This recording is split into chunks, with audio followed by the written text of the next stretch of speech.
प्रभातखबर.com, विश्वास वही, रफ्तार नहीं। नमस्कार, प्रभात खबर में आपका स्वागत है। कर्मा पूजा इस बार 17 सितंबर को मनाया जा रहा है। कर्मा का ये पर्व न केवल झारखंड के प्रमुख त्योहारों में से एक है, बल्कि ये काफी लोकप्रिय भी है।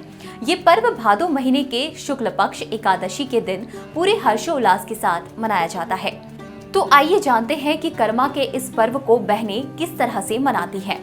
घर में बहनें अपने पैरों में आलता रंग लगाती हैं, नई साड़ी और पूर्ण आभूषणों से अपने को सजाती हैं। चना, खीरा, अटरी, पटरी, गुड़, दूध, जल, फल, फूल, धूप, धुवन, अरवा चावल, सिंदूर और कुछ पैसों से थाली या डाली को सजाकर तैयार रखती हैं। गांव के लोग नए कपड़े पहनकर गांव के युवक युवतियों के साथ मांदर बजाते, नाचते गाते करम डाली काटने जाते हैं।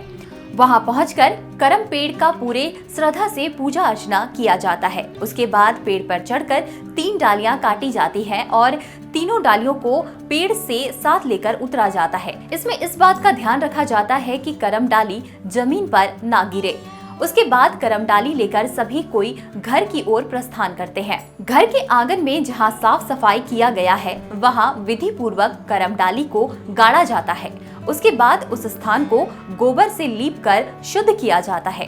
बहनें सजा हुआ टोकरी या थाली लेकर पूजा करने हेतु आंगन या अखड़ा में चारों तरफ करम राजा की पूजा करने बैठ जाती हैं। करम राजा से प्रार्थना करती है कि हे करम राजा, मेरे भाई को सुख समृद्धि देना, उसको कभी भी गलत रास्ते में नहीं जाने देना।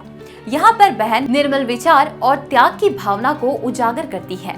यहाँ भाई बहन का असीम प्यार दिखाई देता है। ये पूजा पाहन कराते हैं।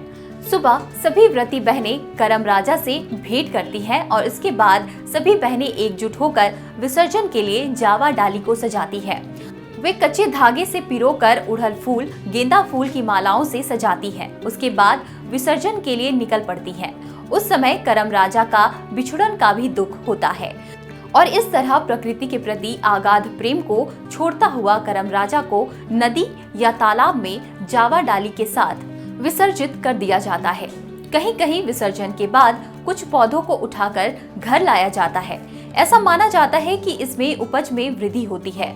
घर धन धान्य से परिपूर्ण रहता है। तुलसी पीढ़ा के ऊपर, घर के छप्पर में और पिछवाड़े में सब्जी बागान में उन पौधों को डालकर घर को धन धान्य से परिपूर्ण होने की मंगल कामना की जाती है। इस तरह बहनें नाचते गाते इस पावन कर्मा पर्व को पूर्ण करती हैं। प्रकृति से जुड़ ये पर्व अनोखा एहसास करा जाता है और अच्छे कर्म करने की सीख भी दे जाता है। इस बार कोरोना महामारी को देखते हुए कोरोना प्रोटोकॉल का पालन करते हुए ये पर्व मनाया जा रहा है और जल्द से जल्द कोरोना महामारी से विश्व को छुटकारा मिले, इसकी भी प्रार्थना की जा रही है। इसी के साथ आप सभी को कर्मा पूजा की ढेरों शुभकामनाएं। प्रभातखबर.com, विश्वास वही, रफ्तार नहीं।